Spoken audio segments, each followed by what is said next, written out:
पदं दर्शितं येन तस्मै श्रीगुरवे नमो वन्देऽहं श्रीगुरुं श्रीयुतपदकमलं श्रीगुरुं वैष्णवांश्च श्रीरूपं साग्रजातम् शाहुगण रघुनाथं नितं तं सजीवं सद्वैतं सवधूतं परिजन सहितं कृष्ण चैतन्यदेवं राधा कृष्ण पादं सहगण ललितं श्रीविशाखान्वितांश्च वंशकल्पतरुभ्यश्च कृपासिन्धुभ्येव च पतितानां पावनेभ्यो वैष्णवेभ्यो नमो नमः। आजानुलम्बितभुजौ गणगावदातो संकीर्तनैकपितरौ कमलायुताक्षौ विश्वम्भरौ द्विजवरौ जुगधर्मपालौ वन्दे जगन्प्रियकरौ करुणावतारौ मूकं करोति वाचालं पंगुं लंघयति यत्कृपातमहं वन्दे आनन्दमाधवम्। नमो ब्रह्मण्यदेवाय गोब्राह्मणहिताय च जगद्धिताय कृष्णाय गोविन्दाय नमो नमः। हे कृष्ण करुणा सिन्धु दीनबन्धु जगत्पते गोपेश गोपिका कान्त राधा कान्त नमोस्तुते। आनंद लीलामय विग्रहाय हेमाभदिव्यच्छवि सुन्दराय तस्मै महाप्रेम रसप्रदाय श्री चैतन्य चंद्राय नमो नमस्ते। निताय गौर हरि बोल निताय गौर हरि बोल निताय गौर हरि हरि बोल।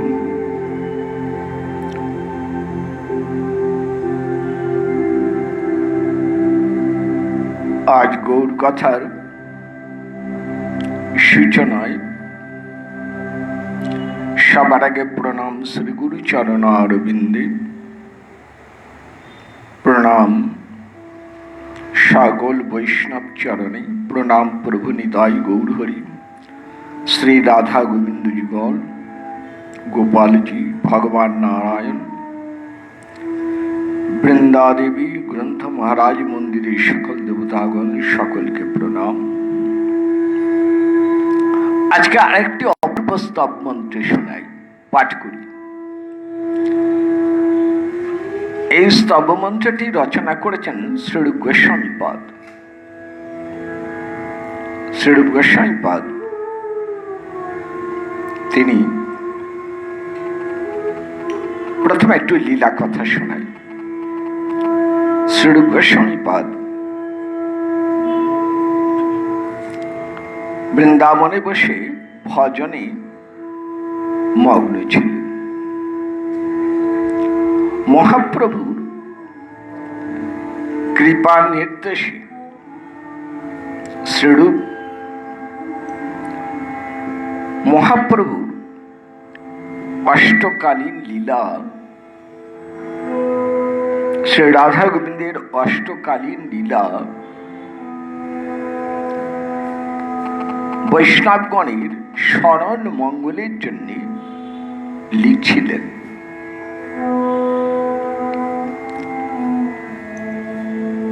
এই অষ্টকালীন লীলা স্মরণ দুটি।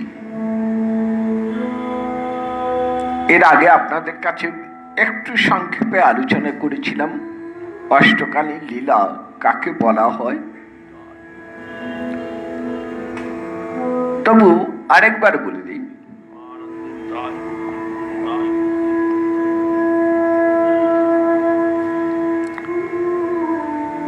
আমার নিতাই গৌরহরি এবং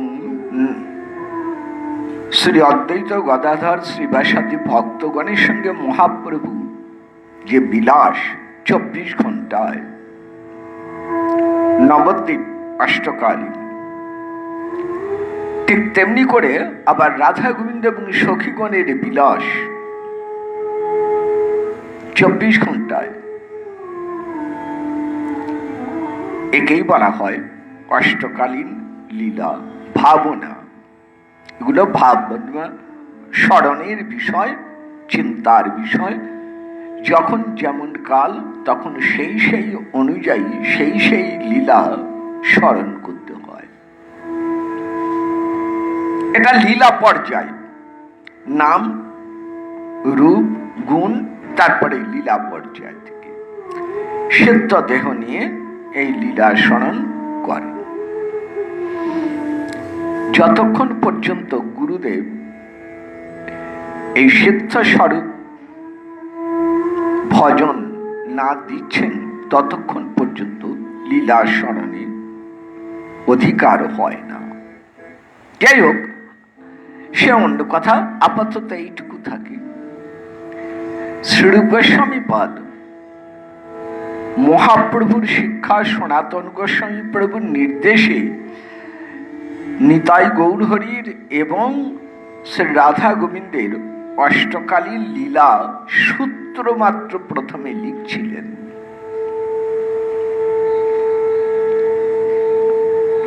কিন্তু লিখতে গিয়ে তিনি কিছুতেই, বিশেষ করে গৌর লীলার, মহাপ্রভুর লীলার কিছুতেই তিনি দর্শন পাচ্ছিলেন না। ভারী মজার ব্যাপার। শ্রীরূপ গোস্বামী পাদ বৃন্দাবনে বসে ভজনে মগ্ন, তার গ্রন্থ লিখছেন শ্রীজীব গোস্বামী পাদ। অন্তরে মহাপ্রভুর নির্দেশ পেলেন অষ্টকালীন লীলা রচনা করো। তিনি প্রথমে আগে সূত্ররূপে কিছু লিখছেন, পরে বিস্তারিত লিখবেন এইরকম। কিন্তু সূত্ররূপে লিখতে গিয়ে নবদ্বীপের ভাবনায় করতে গিয়ে কিছুই পেলেন না, পারছেন না, অন্ধকার হয়ে আছে। কিন্তু গৌরলীলার অষ্টকালীন না হলে তো নিতাই মার্জনা করুন, রাধা গোবিন্দের অষ্টকালীন লীলা স্মরণ স্ফুরণই হবে না। খুব বিপদে পড়ে গেলেন শ্রীরূপ গোস্বামী পাদ। তিনি ছুটে গেলেন সনাতন গোস্বামীর কাছে। সনাতন প্রভু তখন চক্রেশ্বর মহাদেবের মন্দিরে ভজনে মগ্ন। তার কাছে গিয়ে সব কথা খুলে বললেন শুরু। তিনি বললেন, ভাই তোমার একটাই ভুল হয়েছে, তুমি শ্রীধাম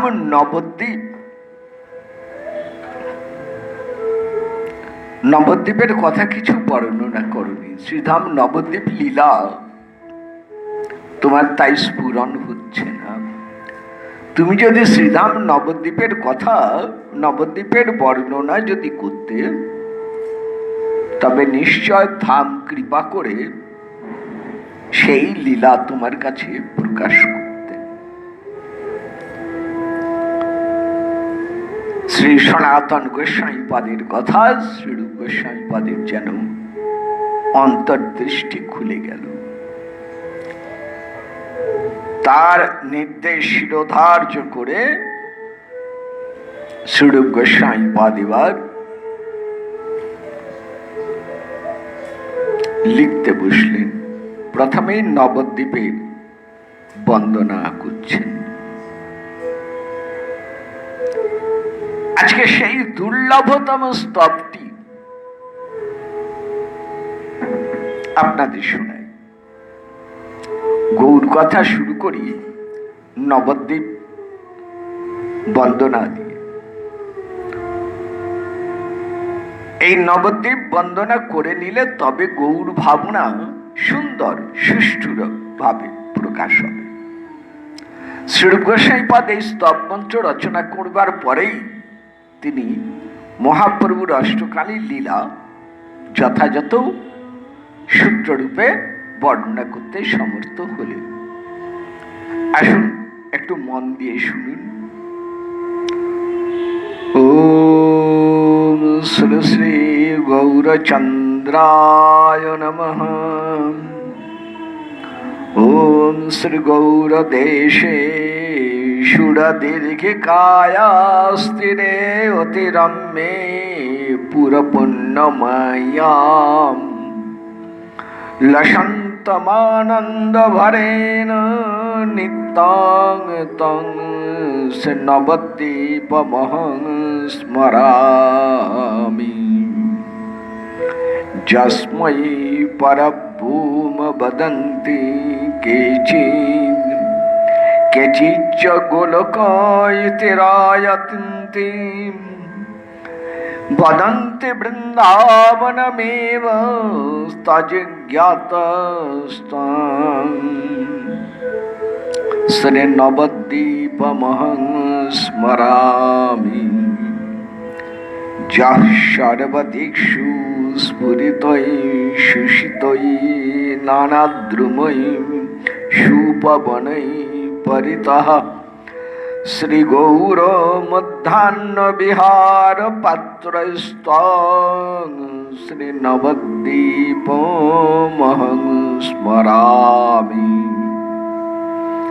श्री शरणदी यत्र विहार भूमि सुवर्ण सोपान निबद्ध तीराम व्याप्तोर्मे वीर गौरो अवगाह रूपस्ताद श्री नवद्वीपमहं स्मरामि। महान्ति अनन्तानि गुज्जानि तत्र स्फुरति हैमानि मनोरथानि प्रत्तालयं यं श्रयते सदा श्रीस्तं श्री नवद्वीपमहं स्मरामि।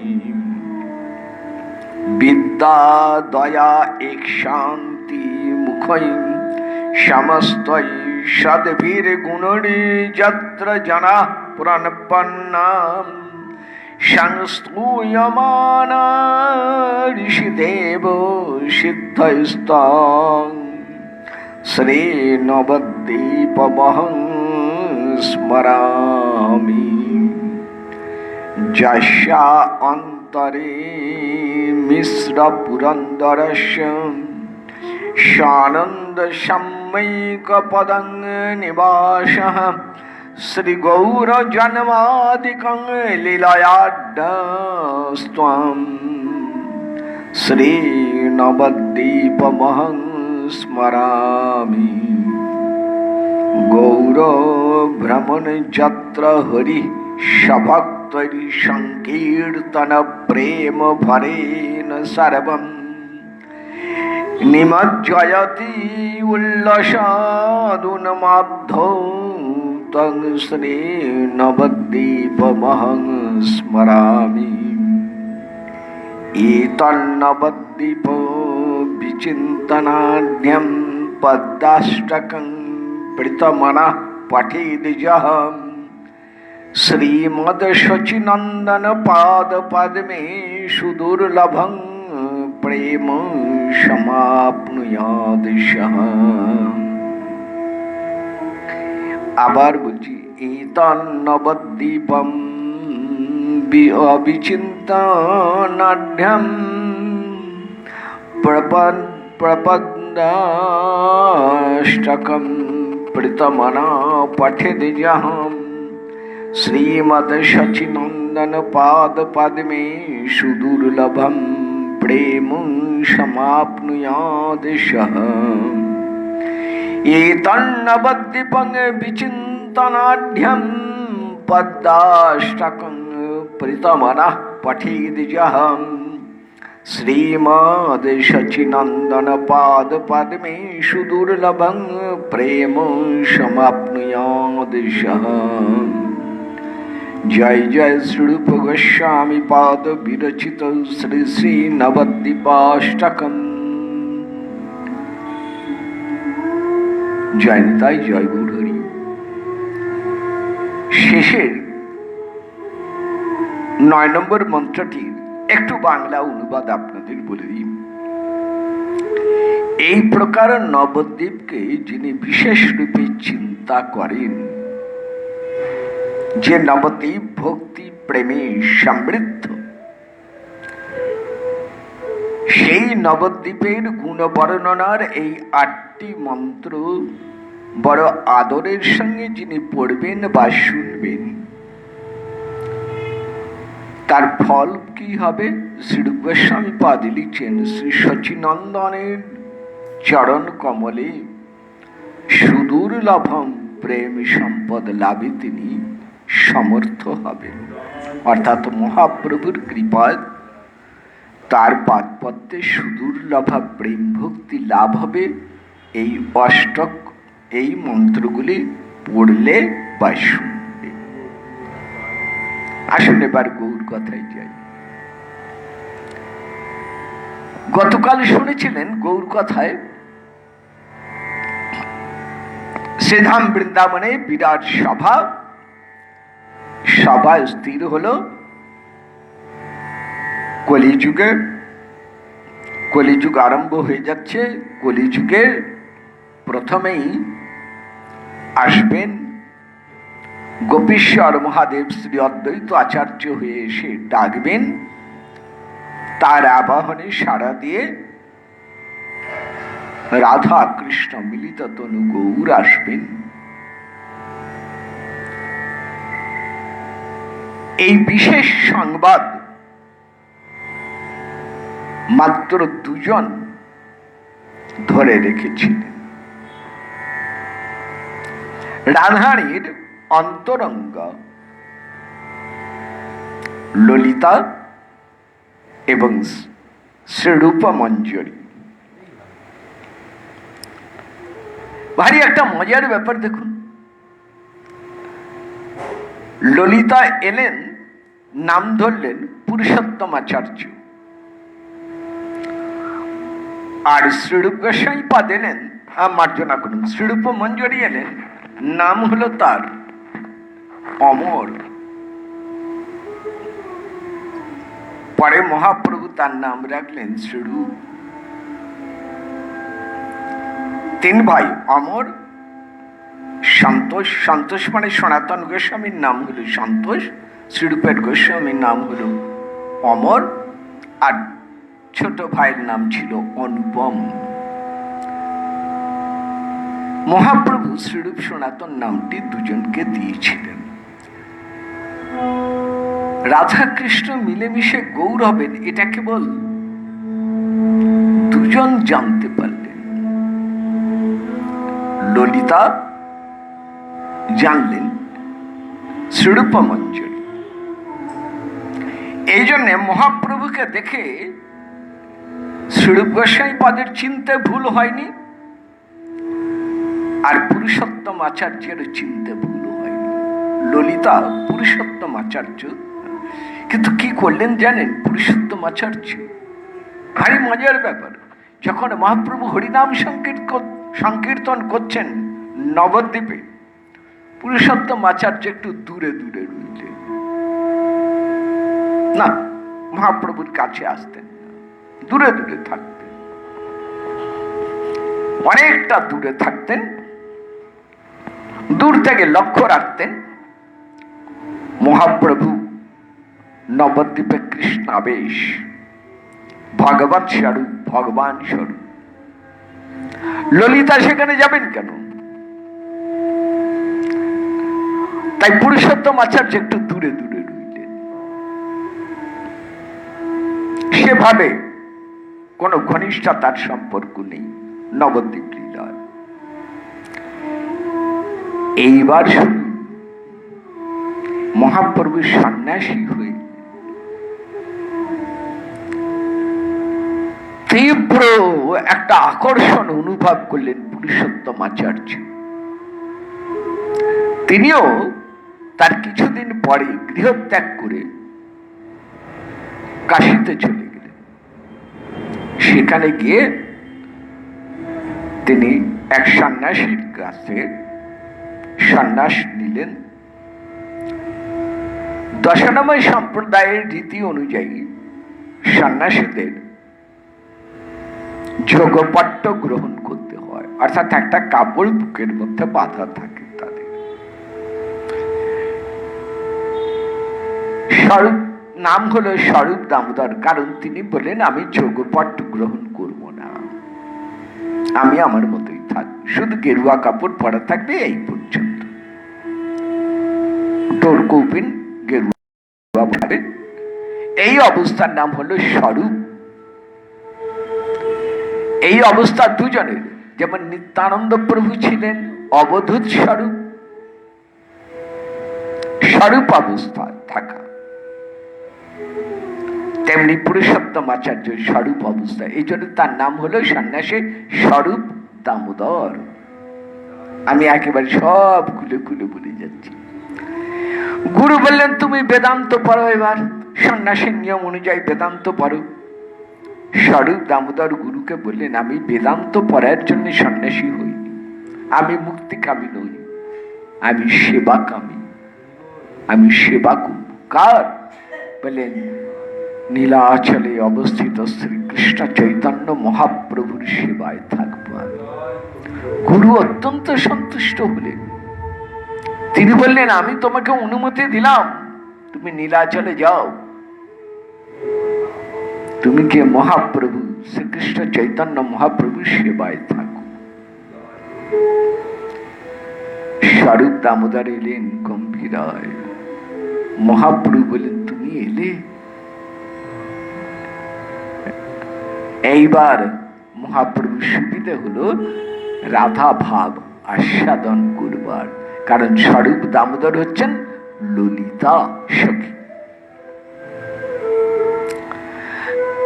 আর চিনতে ভুল হয় নাই শ্রীরূপ মঞ্জরীর শ্রীরূপ গোস্বাইপাদ, তিনি ললিতাকে গোপনে কথাটা বলে দিয়েছিলেন, কিন্তু অষ্টসখীর মধ্যে বাকি 7 জন কিন্তু তারা জানেন না। এই জন্যে বিশাখা অর্থাৎ আমাদের রায় রামানন্দী মহাপ্রভুকে কৃষ্ণ স্বরূপ বুঝতে পারছেন, পরে কৃপায় যুগল স্বরূপ দেখছেন, কিন্তু ধরতে পারেননি প্রথমে, পরে ধরা মহাপ্রভু কৃপা করে বুঝিয়ে দিয়েছেন। দেখুন বিশাখাও জানতেন না, তাহলে জানতেন কেবলমাত্র স্বরূপ দামোদর। আর এই জন্যই রামদাস বাবাজি মহারাজ কীর্তনে বলতেন স্বরূপেই স্বরূপ জানে, গৌর স্বরূপ কি বিষয় সেটা স্বরূপেই জানে।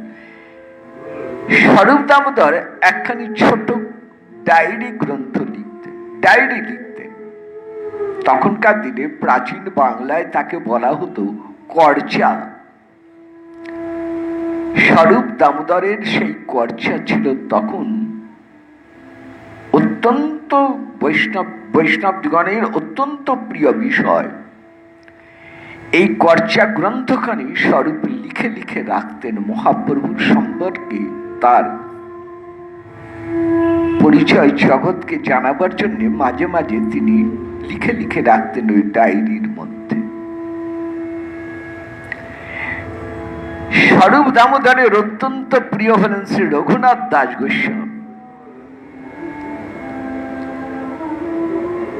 অর্থাৎ রতি মঞ্জুরি বা মতান্তরে রসমঞ্জুরি। রঘুনাথ দাস গোস্বামীকে স্বরূপ দামোদর বলে দেন তুমি বৃন্দাবনে চলে যেও। মহাপ্রভুর অপ্রকটের পর রঘুনাথ দাস গোস্বামী চলে আসেন শ্রী রাধাকুণ্ডে। স্বরূপ দামোদর তাকে ভজন শিক্ষা দিয়েছিলেন। নিজ আবেশে পরিপূর্ণ রঘুনাথ দাস গোস্বামীকে তার ডায়েরিটি অর্থাৎ ওই কর্চা গ্রন্থখানি দিয়েছিলেন, এটা তোমার কাছে রেখো, কাজে লাগবে। রঘুনাথ দাস গোস্বামীর কাছ থেকে সেই কর্চা গ্রন্থটি পড়েছিলেন, পেয়েছিলেন শ্রী রঘুনাথ ভট্ট, শ্রীজীব গোস্বামীপাদ এবং শ্রীকৃষ্ণ দাস কবিরাজ গোস্বামীপাদ। শ্রীকৃষ্ণ দাস কবিরাজ গোস্বামীপাদ শ্রী শ্রী চৈতন্য চরিতামৃতে ওই কর্চা গ্রন্থ থেকে স্বরূপ দামোদরের কলম অর্থাৎ তার লেখা তুলে তুলে দিয়েছেন প্রমাণ হিসেবে। তাতে করে আমরা জানতে পারলাম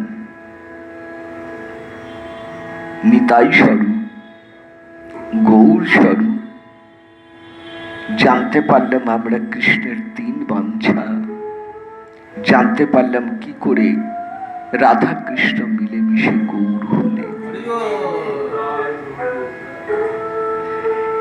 আজকে এই কথাগুলো আপনাদের শোনালাম এই জন্যে যে আজকের থেকে আলোচনা হচ্ছে স্বরূপ দামোদরের সেই কর্চা গ্রন্থ থেকে যে শ্লোক উদ্ধৃত দিয়েছেন কবিরাজ গোস্বামীপাদ শ্রী চৈতন্য চরিতামৃতে, তার থেকে এবার আলোচনা শুরু করছি। সেই সঙ্গে আরেকটি কথা আপনাদের জানিয়ে রাখি, এই কর্চা গ্রন্থটি বর্তমানে একবারেই লুপ্ত, একবারেই হারিয়ে গেছে। কাজেই এই গ্রন্থে কয়টি শ্লোক ছিল আর কি কি কথা ছিল পাওয়ার আর কোন উপায়, বাজারের কোন নকল গ্রন্থ স্বীকার করি না আমরা। যাই হোক, আবার প্রসঙ্গে যাই।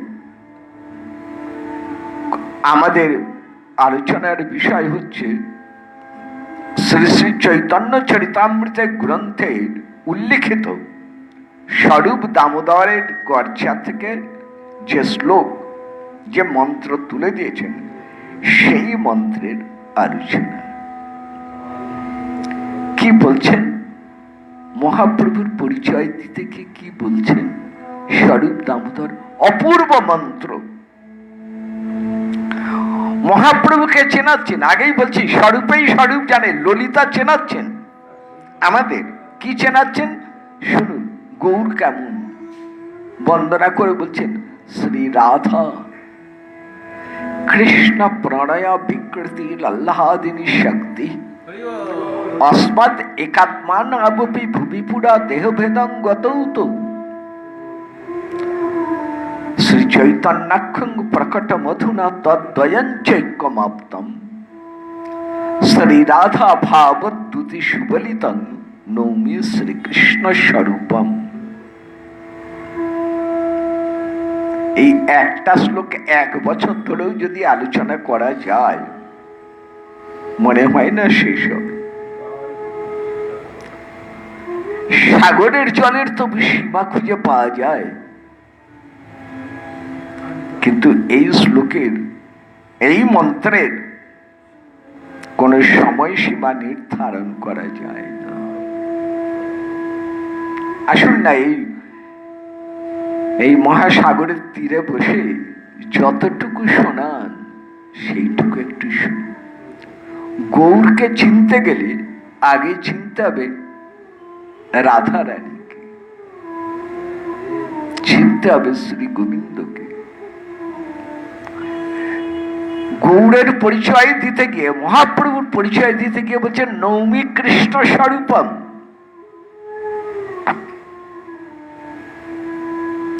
শ্রী রাধা ভাবদ্যুতি সুবলিতম নৌমি শ্রীকৃষ্ণ স্বরূপম। স্বরূপ মানে মূল, যে রূপটার বদল নেই, তার এবারে স্বরূপ গৌর। এখন দেখছো গৌর স্বরূপ, গৌরের মূল স্বরূপ হচ্ছেন কৃষ্ণ। কিন্তু কেমন কৃষ্ণ, কি করে গৌর হলো? তার উত্তর দিতে গিয়ে প্রথমেই বলছেন, আগে বুঝতে হবে, গৌর বুঝতে গেলে আগে বুঝতে হবে রাধারানীকে। রাধারানীকে না জানলে গৌরকে জানা যাবে না। কি আশ্চর্য সম্বন্ধ দেখুন, গৌর না জানলে রাধারানীকে জানা হয় না, আবার রাধারানীকে না জানলে গৌর জানা হয় না। পরস্পর এই রকম একটা অপূর্ব সম্বন্ধ বন্ধন, গৌর আর রাধা। প্রবোধানন্দ সরস্বতী পাদ চৈতন্য চন্দ্রামৃতে ঠিক কথাই লিখেছেন, বলেছে যত যত রাধারানীর দিকে মন যাবে তত গৌরাঙ্গ প্রীতি উদয় হবে, আবার যত গৌরাঙ্গের দিকে মন যাবে তত রাধা প্রীতি অন্তরে উদয় হবে। ঠিক বলেছেন। আবার বলি, বাইরের জগতের যুক্তি, তর্ক, জ্ঞান, পাণ্ডিত্য, বিদ্যা, বুদ্ধি সব এখানে স্তব্ধ। যারা এগুলোকে বাইরের জগতের আলোচনার বিষয় করতে চান করুন, কিন্তু মনে রাখুন বৈষ্ণবের ভজন রাজ্য বাইরের জগতের থেকে সম্পূর্ণ আলাদা। বাইরের জগতের কোনো হিসেব, বাইরের জগতের কোনো যুক্তি তর্ক, বাইরের জগতের কোনো ভাবনা বৈষ্ণবের ভজন রাজ্যে একবারেই চলে না। এটা মনে রাখুন। কারণ আমরা মহাপ্রভুর কথা নিয়ে আলোচনা করতে গিয়েও অনেক সময় বাইরের জগতের জ্ঞান বিচার বুদ্ধি নিয়ে আলোচনা করি। আমার মনে আছে, আমার শিক্ষা গুরু পড়াশুনো করেছিলাম,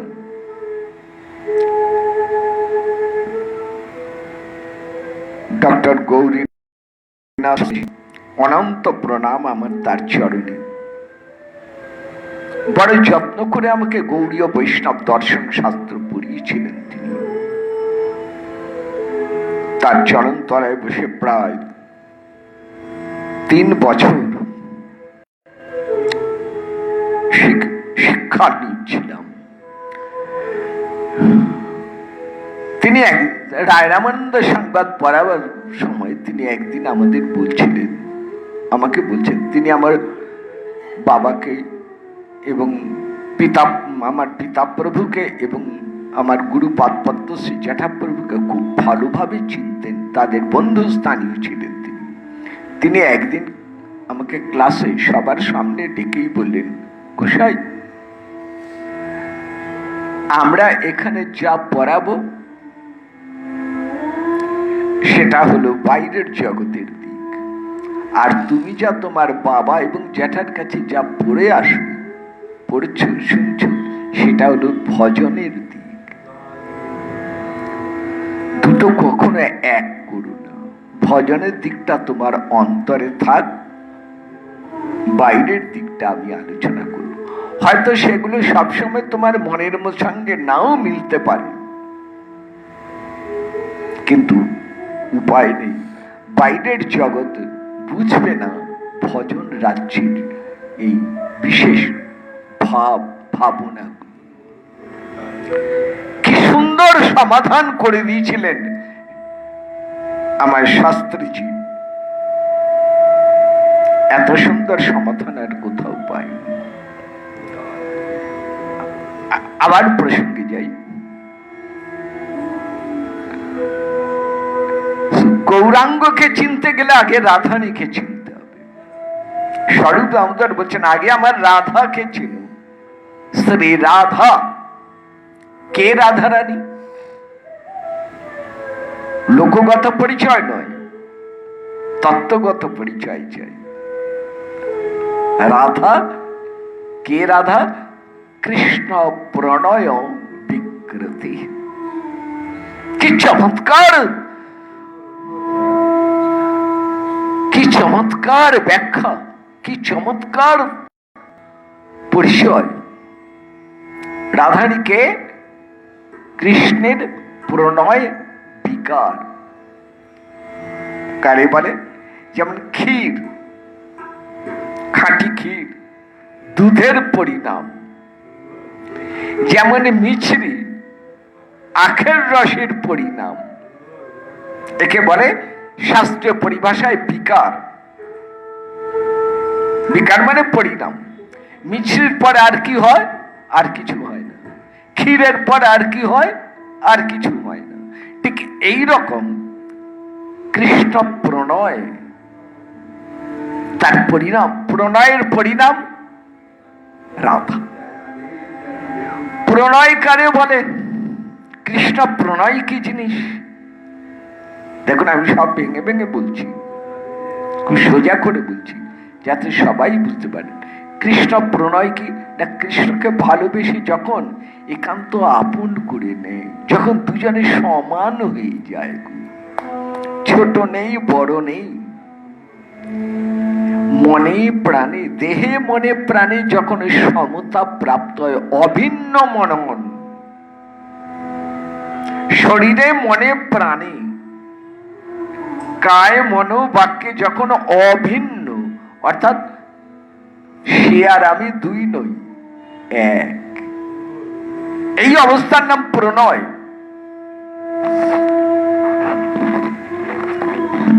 বাইরের জগতে এইরকম ভালোবাসা জানি কোনদিন? আমরা প্রণয় শব্দটিকে খুব হালকা ভাবে বাইরের জগতে ব্যবহার করি। কেউ কারো ভালোবাসলে শুদ্ধ ভাষা বলি ওদের মধ্যে প্রণয়। আগে না, প্রণয় মানে কি? যখন যারে ভালোবাসি তার সুখ দুঃখ যখন নিজের সুখ দুঃখ বলে মনে হবে, আবার নিজের সুখ দুঃখ যখন সে এসে ভাগ করে নেবে, তারই বলে প্রণয়। প্রণয় হলে কি হয়? প্রণয়ের দুটো লক্ষণ, এক হচ্ছে একাত্মতা, দ্বিতীয় হচ্ছে বিশ্রাম্ভ। খুব টেকনিক্যাল শব্দ, একটু বলি। একাত্মতা কেমন? দুধের সাথে জলের প্রণয়। দৃষ্টান্ত না দিলে বোঝা যাবে না। দুধের সাথে জলের প্রণয়। জল যখন দুধের সাথে, খাঁটি দুধের সাথে মিশে যায়, তখন কি করে? দুধ তাকে নিজের মতন করে নেয়। জলের আর জলের মতন স্বচ্ছতা থাকে না, সেও তখন দুধের মতন শ্বেত বর্ণ, সাদা হয়ে যায়, তাই না? এবার সেই দুধ যখন আগুনের সংস্পর্শে আসছে, আগুনের সাথে জলের বিরোধ,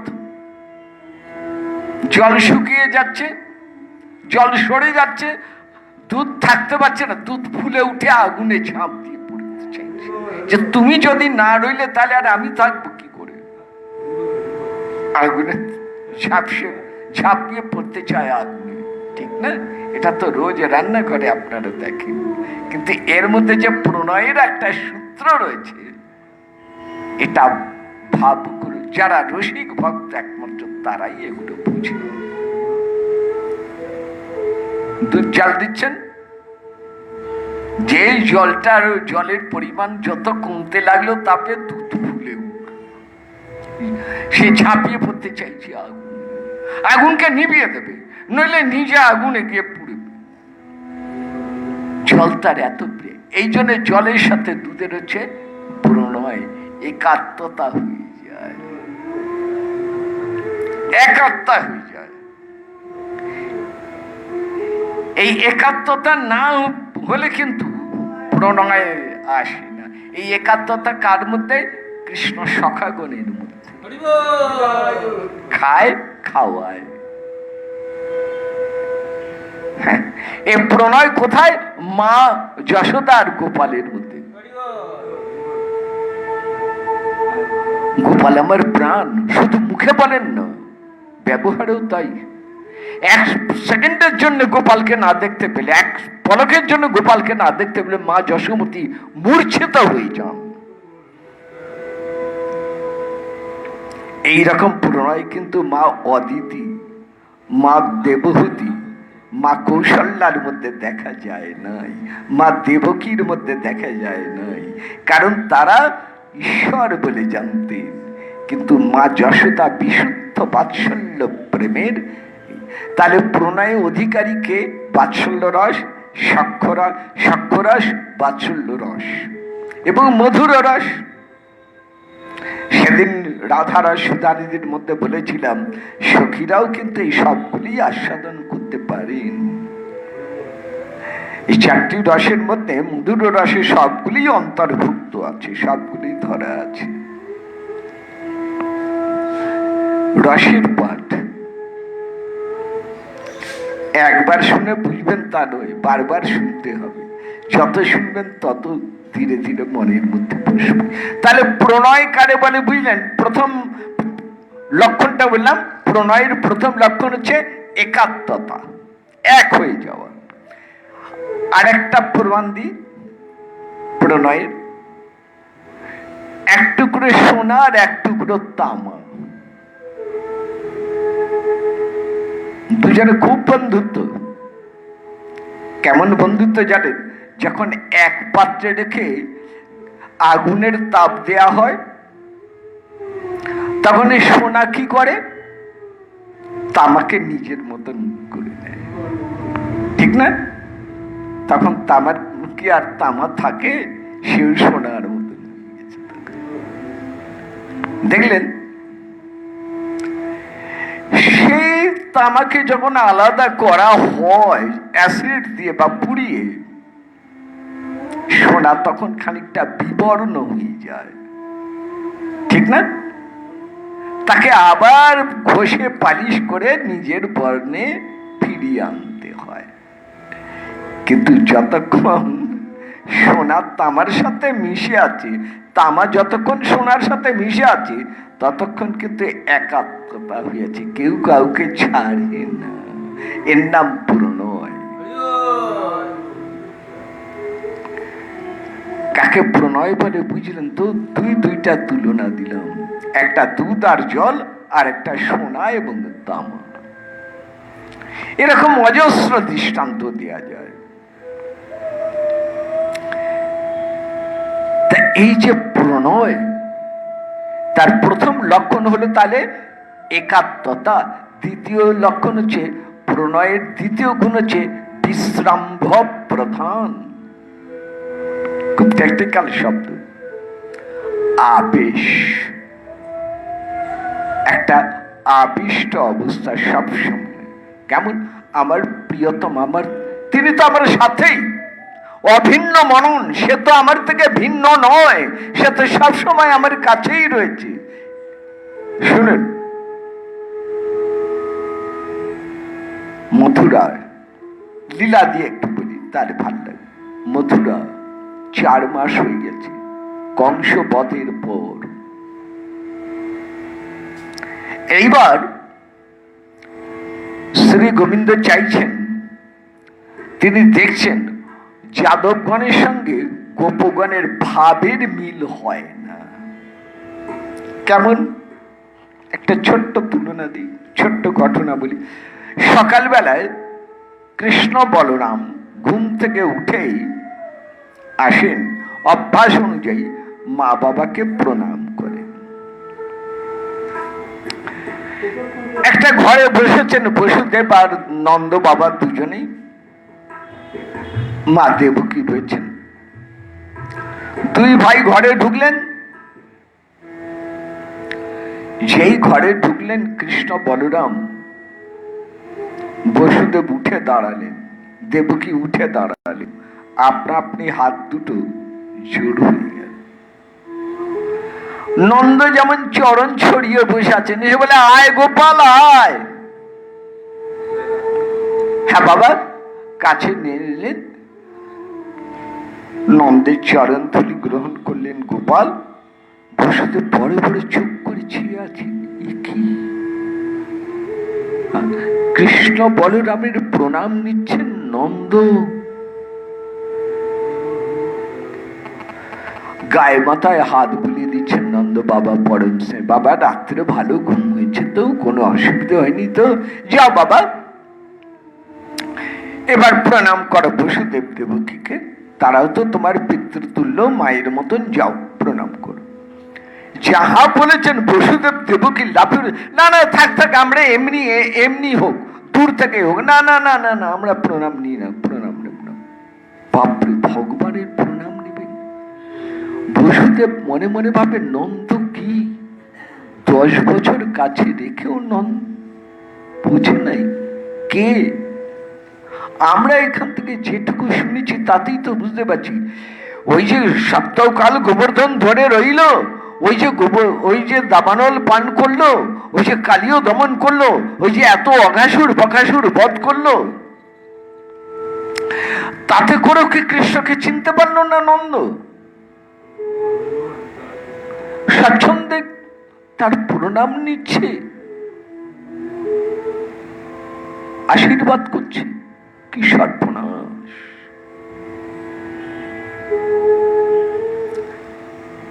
নন্দ কি ভাবছেন? নন্দ ভাবছেন, ওমা বসুদেব এরকম করে কেন? ছেলেকে দেখে উঠে দাঁড়াবে, কেমন হাত জোর করে, কেমন ভয় ভয় মাথা নিচু করে থাকে, প্রণাম নেয় না। এ আবার কি বাবা? মা বাবা কখনো ছেলের সাথে এরকম করে নাকি? হ্যাঁ, এ আবার কি ভাব? মিলাতে পারে, দুজনে মনের মিল হয় না, ভাবে দুইজনের দুই ভাব। নন্দের বিশুদ্ধ বাৎসল্য ভাব, বসুদেবের ঐশ্বর্য ভাব। এবার স্বাক্ষর আসে, দেখুন শ্রীদাম সুদাম সখাগণ এসেছেন, যখন তখন কৃষ্ণের কাছে গিয়ে বসে হাত থেকে খাবার কেড়ে খাচ্ছে, খাওয়াচ্ছে, নিজেরে খেতে খেতে গোপালকে খাওয়াচ্ছে। সামনে দাঁড়িয়ে উদ্ধব চোখ বড় বড় করে দেখছে, আরে সর্বনাশ, করে কি? এত সাহস! হ্যাঁ রে ওরে বলে ডাকে, বকছে, গালাগালি দিচ্ছে।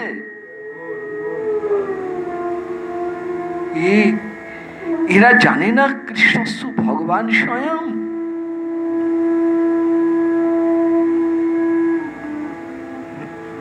না না, সব থেকে আশ্চর্য হচ্ছে উদ্ধব এইখানে, সখাদের ব্যবহারে নয়, কৃষ্ণের ব্যবহারে। কই, কৃষ্ণ তো একবারও আপত্তি করছেন না, বরং দেখা যাচ্ছে এতেই যেন তার আরো বেশি উল্লাস, বেশি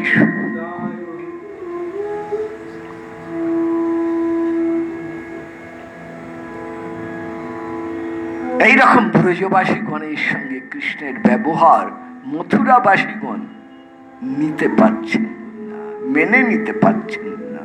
তাদের মনের ভেতরে একটা সংকোচ আসছে ব্রজবাসীগণের সম্পর্কে। আবার ব্রজবাসীরাও তেমনি করে মথুরাবাসীদের সম্বন্ধে বাজেন, আমাদের কানাইকে এত গৌরব, এত সম্মান এরা দেখায় কি জন্য? বুঝতে পারি না। তাই শ্রী গোবিন্দ ঠিক করলেন, ব্রজের জন ব্রজেই থাক, মথুরার লোক মথুরায় থাক। যার যেই ভাব সে ভাব নিয়েই, দুই ভাবে মেলানো যায় না। ঐশ্বর্যে মাধুর্যে মেলে না, কোনোদিন মেলাবো না।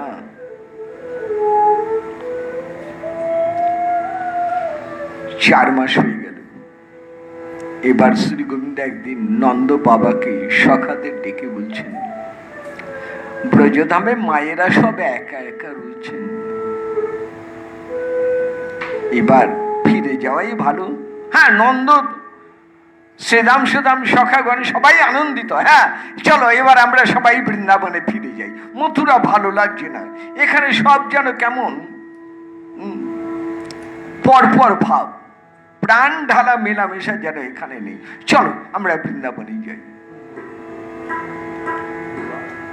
হ্যাঁ, একটা ভালো দিন দেখে যাত্রার সময় ঠিক করা হলো, প্রস্তুত হয়েছেন, গরুর গাড়ি প্রস্তুত। এই সময়ে নন্দ ডাকছেন, ও গোপাল তাড়াতাড়ি আয়। সখাগণ ডাকছেন, ও কানাই তাড়াতাড়ি আয়, একসাথে বেরোবো সব। বলরামের হাত ধরে এলেন কৃষ্ণ, মাথা নিচু। বলরামের নন্দিনীর হাত ধরে বেরিয়ে এসে শ্রী গোবিন্দ নন্দের কাছে গিয়ে বলছেন, বাবা আমার যাওয়া হবে না, কারণ এখন মথুরায় আমাকে সব থেকে বেশি প্রয়োজন। কংসের মৃত্যু ঘটেছে, উগ্রসেন দুর্বল, রাজত্ব পরিচালনার কাজে আমার উপরেই পূর্ণ ভরসা তার। যাদবগণের এখন সব থেকে বড় সহায় সম্পদ আমি গেলে মথুরা ধ্বংস হয়ে যাবে, আমার এখন যাওয়া হবে না। বাবা কয়েকটা দিন পরে আমি যাচ্ছি। জ্ঞাতিঙ্গব দ্রষ্ট মিচ্ছায় বিধায় সুরিদান সুখম, যা এরা আমাদের তো আত্মীয় স্বজন, এদের কিছু সুখ বিধান করে আবার ফিরে যাব আমি। এখন আপনি যান, আমি আসছি। মাকে সে কথাই বলবেন। কাঁদতে কাঁদতে বিদায় নিচ্ছেন। সখাগণের কথায় আসি, খুব ভালো করে এই জায়গাটা শুনবেন, যার জন্য এই কথাগুলো আলোচনায় নিয়ে এলাম। শ্রীদাম সুদাম সখাগণ বলছেন, কানাই তাহলে তুই যাবি না, তুই এখানে থাকবি? ঠিক আছে, তাহলে আমরাও যাব না, যতই কষ্ট হোক আমরা মথুরাতেই থেকে যাব। শ্রী গোবিন্দ বলছেন, না রে শ্রীরাম, ফিরে যা। গিয়ে কি করবো? কে গোষ্ঠে যাবে? তুই না থাকলে খেলাই হবে না, গোষ্ঠে যাবোই না আমরা। শ্রী গোবিন্দ শ্রীরামকে কাছে ডাকলেন, কানে কানে বলে দিচ্ছেন, ভাই আমাদের একটা কথা মনে আছে তো, আমরা ঘরের কথা বনে বলি না, আর বনের কথা ঘরে বলি না। এইটা কিন্তু মানতেই হয়। আমরা সংসারের কথা মন্দিরে বলবো না, আর মন্দিরের কথা সংসারে, কারণ সংসার নিতে পারবে না ভজনের কথা। তাই বনের কথা ঘরে বলা যাবে না, আর বনে এসে ঘরের কথা বলা যাবে না। মনে রাখুন কথা, তোরা গোষ্ঠী যাবি, আমার নির্দেশ, তোরা যাবি, বাছুর নিয়ে বেরোবি, যেমন বেরোচ্ছিস তেমনি খাবার নিয়ে যাবি। গেলেই দেখবে আমি দাঁড়িয়ে আছি, কিন্তু সাবধান, মা জানবে না, বাবা জানবে না, আত্মীয় স্বজন কেউ জানবে না, জানবি শুধু তুই আর আমি। সব সখাদের বলে দিবি, ভুল করেও যেন কখনো কারো কাছে না বলি। আমি রোজ যাব, তোরা মাঠে পৌঁছেই দেখবি আমি তোদের জন্য দাঁড়িয়ে আছি। তারপর সারাদিন খেলবো তোদের সাথে, তারপর বিকেল হলে তোরা ঘরে ফিরবি, আমিও ফিরে আসবো মথুরায়। আপত্তি নেই তো? শ্রীরাম তো আনন্দে নাচছেন, বাহ বাহ বাহ, এটা খুব একটা মজার খেলা হবে ভাই। হ্যাঁ, কিন্তু কাউকে বলতে পারবি না, কেউ জানবে না, আমি যাব, গোপনে যাব। ঠিক আছে, একটা মজার ঘটনা শোনাই পরবর্তীকালে আপনাদের, পরবর্তীকালে যা ঘটেছিল সেইটা শোনাই। কৃষ্ণ তখন দ্বারকায়, রাজস্বী যজ্ঞ হয়ে গেছে, ফিরে এসেছেন কৃষ্ণ। বলরাম জিজ্ঞেস করছেন, ভাই সব জায়গায় যেতে পারে, একবার বৃন্দাবনে যেতে পারো না? বলরামের একটু ক্ষোভ হচ্ছে। পাণ্ডবরা যখনই যাকে 14 বার ছুটে ছুটে যাও তাদের কাছে, ভারতের এখানে ওখানে ছুটে ছুটে যাচ্ছ বারবার, সব জায়গায় যাওয়ার সময় হয়, একবার বৃন্দাবনে যেতে পারো না? শ্রী গোবিন্দ বলছেন, দাদা ঠিক এই কথাটা আমি তোমাকে বলতে চাইছিলাম, আমি গেলে আর ফিরব না, আমি যাব একদিকের সব কাজ শেষ করে, তারপরে আমি ফিরে যাব। কিন্তু দাদা তুমি একবার যাও। বলছি ঠিক আছে, তাহলে আমি যাই। প্রেমোন্মত্ত বলদেব এলেন বৃন্দাবনে। সেই বলদেব এসেছেন, সবার আনন্দ। নন্দ, যশোদা, ব্রজবাসীগণ সবার সাথে দেখা সাক্ষাৎ হলো, সবার সাথে কথা হলো। মূল কথায় যাই, একদিন বলরামের মনে হলো, আরে আমার প্রিয় বন্ধু শ্রীরাম কেমন আছে, তাদের কেমন বিরহ দেখি তো। ব্রজের সবার বিরহ দেখলেন। বলরাম অবাক হয়ে দেখছেন, সেই যমুনা পুলিন, সেই গোষ্ঠ লীলা, সেই ছেলের দল, সেই শ্রীরাম সুদাম, সেই সুবল মধুমঙ্গল। হ্যাঁ, মধুমঙ্গল কৃষ্ণের সাথে গিয়েছিলেন মথুরায়, পরে ফিরে এসেছেন মধুমঙ্গল। আগে অনেক আগেই দেবী পৌর্ণমাসীর সঙ্গে মধুমঙ্গল দ্বারকা থেকে ফিরে এসেছিলেন বৃন্দাবনে। কৃষ্ণের আগেই ফিরেছেন দেবী পৌর্ণমাসী এবং মধুমঙ্গল। সে অন্য কথা, অন্য সময় তো হবে। তো সেই খেলা হচ্ছে। বলরামকে দেখে সবাই ছুটে এলেন, দাদা এসেছে এসেছে। বলরামের কুশল জিজ্ঞেস করছেন, পরিবারের কথা জিজ্ঞেস করছেন, দ্বারকার কথা জিজ্ঞেস করছেন। ভুল করে একবারও কিন্তু কৃষ্ণের কথা জিজ্ঞেস করছেন না। অথচ ওইটাই তো আগে জিজ্ঞেস করার দরকার ছিল। কৃষ্ণগত প্রাণ সখাগণ একবারও ভুল করেও কৃষ্ণ কথা জিজ্ঞেস করলে না। একদিন, দুদিন, 3 দিন, 4 দিন না। বলরাম মনে মনে ভাবছেন, এ তো হবার কথা নয়। যাদের উঠতে বসতে শয়নে স্বপনে কৃষ্ণ বিনে কোনো দ্বিতীয় কিছু মনে স্থান পায় না, সে একবারও জিজ্ঞেস করলো না কৃষ্ণ। একদিন শ্রীরামকে ডাকলেন, গোপনে বলছে, হ্যাঁ রে, আমারে এত কথা জিজ্ঞেস করিস, কই কৃষ্ণের কথা কিছু জিজ্ঞেস করছিস না? বলরাম বলছে, সে কি দাদা?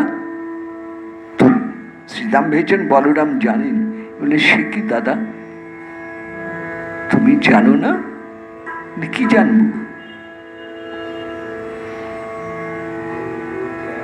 বলতে বারণ করেছে যে। শ্রীরাম বলছে, বলতে বারণ করেছে যে। আরে আমাকে বল না। আমাকে বলতে কোনো বারণ নেই, বল না কি বল।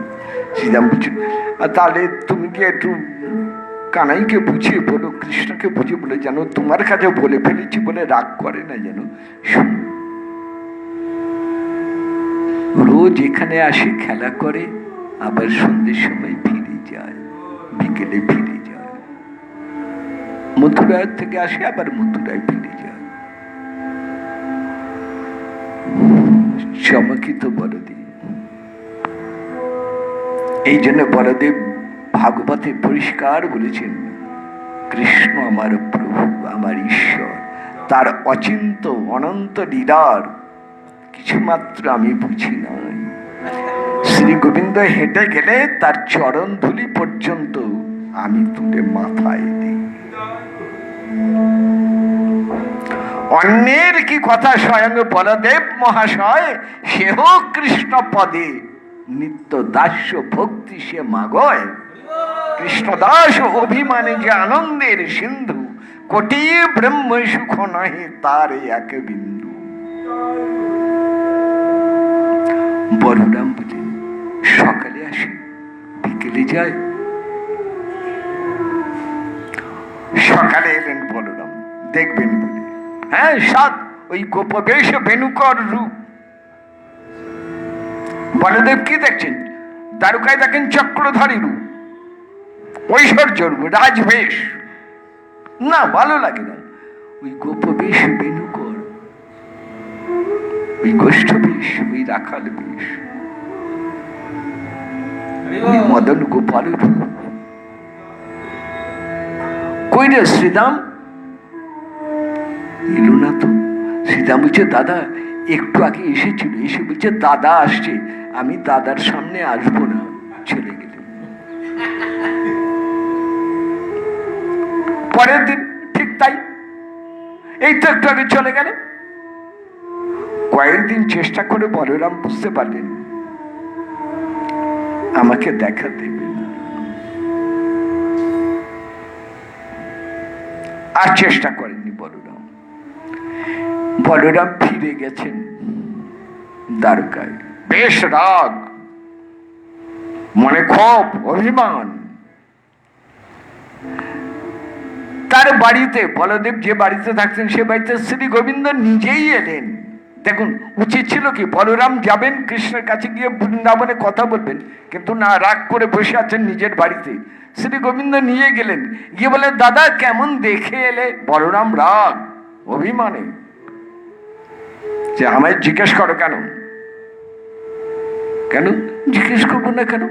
ওমা, তোমাকে, তুমি ঘুরে এলে তোমাকে জিজ্ঞেস করবে না কেমন দেখে এলে মাকে বাবাকে সব? বলে তুমি রোজ যাও সখাদের সঙ্গে খেলা করো। কৃষ্ণ মাথা নিচ করছে, আমাকে জানাওনি, আমাকে দেখা দিলে না। শ্রী গোবিন্দ বলছেন দাদা আমার গোপ বিষয় দেখলে, আমাকে দেখতে পেলে তুমি কি আর দ্বারকায় ফিরতে? এখানে যে আমার তোমার অনেক কাজ এখনো বাকি, তাই তো তোমাকে ওখানে আমি দেখা দিইনি। তবে দাদা এখানের কাজ শেষ করে যখন ফিরে যাব তখন চিরকাল তুমি আর আমি একসাথে, আর কোনদিন না না আর আলাদা হব না দাদা। সে দুই হয়ে এইবার আমার প্রভু নিতাই আমার গৌর হরি হয়ে, পূর্বে যে বিহরে ব্রজে কৃষ্ণ বলরাম, কোটি সূর্য চন্দ্র যিনি দোহার নিজ ধাম, সেই দুই জগতের হইয়া সদয়, গৌর দেশে পূর্ব শৈলে হইলা উদয়। বন্দে শ্রীকৃষ্ণ চৈতন্য নিত্যানন্দ সহদিত, গৌরদায়ী পুষ্পবন্ত চিত্র ছন্দ তমনুদ। ফিরে যাই, রাধা কে? শ্রী রাধা কে? কৃষ্ণের প্রণয়ে বিকার, ওই যে একাত্মতা, ওই যে আবেশ, সখাদের যে আবেশ। এই জন্য ভগবান শ্রী গোবিন্দ উদ্ধবকে বলেছিলেন, উদ্ধব তুমি মথুরা থেকে যখন পাঠাচ্ছেন মা বাবার কাছে যাবে, গোপীদের কাছে যাবে, সখাদের কাছে যাবে না। তোমায় দেখলেই তাদের আবেশ নষ্ট হয়ে যাবে, সেই জন্য তাদের কাছে যাবে না। তারা যে আবেশে আছে সেই আবেশে তাদের থাকতে দাও। এই জন্য উদ্ধবজি কোন সখার সঙ্গে দেখা সাক্ষাৎ হয়নি, না যাওয়ার সময় না আসার সময়। তাহলে বুঝতে পারলেন আজকে শুধু এইটুকু কথা হয়ে গেল, শ্রী রাধা কে? না কৃষ্ণের প্রণয় বিকার। এটা হলো রাধানীর প্রথম পরিচয়। দ্বিতীয় পরিচয় রাধানী দিয়েছেন আল্লাহাদিনী শক্তি। আগামীকাল শুনবেন কাকে বলে আল্লাহাদিনী শক্তি। এই দুইটা দরকার, প্রণয় বিকার, আল্লাহাদিনী শক্তি, দুইটা মিলেই রাধা। আর সেই রাধা কৃষ্ণের সাথে মিশে গো। আসুন না একটু মহাপ্রভুকে ভালো করে দেখে নিন, সময় সুযোগ যখন আছে একটু শুনে নিন গৌর কথা। কালকে শুনবেন, তাহলে আল্লাহাদেরই প্রসঙ্গ। আজ সময় হয়ে গেছে, এই পর্যন্তই গৌর কথা হয়ে রইল। নিতাই গৌর হরি বল, নিতাই গৌর হরি বল।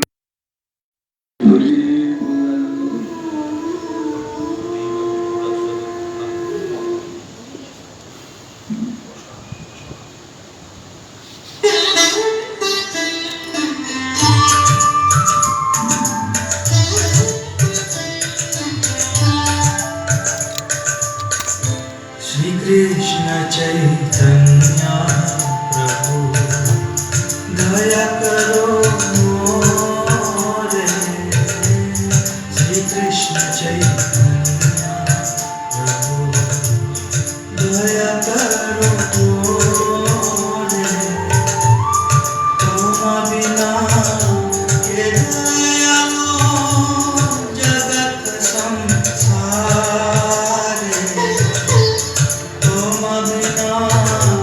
दयालु जगत संसारे पतित पावन को तब पतित पावन को तब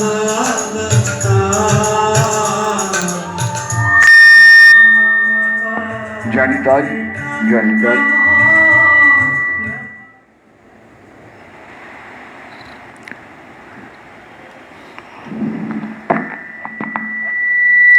জনিতাই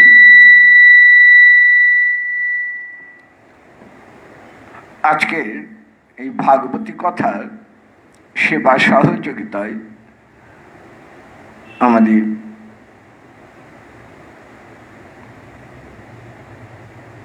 শ্রীমান নারায়ণের প্রিয় বান্ধব শ্রী সদানন্দ মণ্ডল এবং শ্রী মিনতি মণ্ডল তাদের পরিবারবর্গ এই ভাগবতী কথায় সেবা সহযোগিতা করেছেন।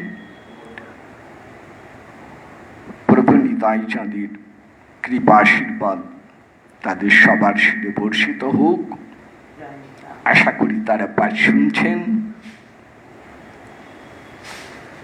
তাদের সবার হয়ে প্রভু নিতাই চরণে গৌরহরির চরণে মঙ্গল প্রার্থনা করে রাখছি। জয় নিতাই, জয় গৌরহরি।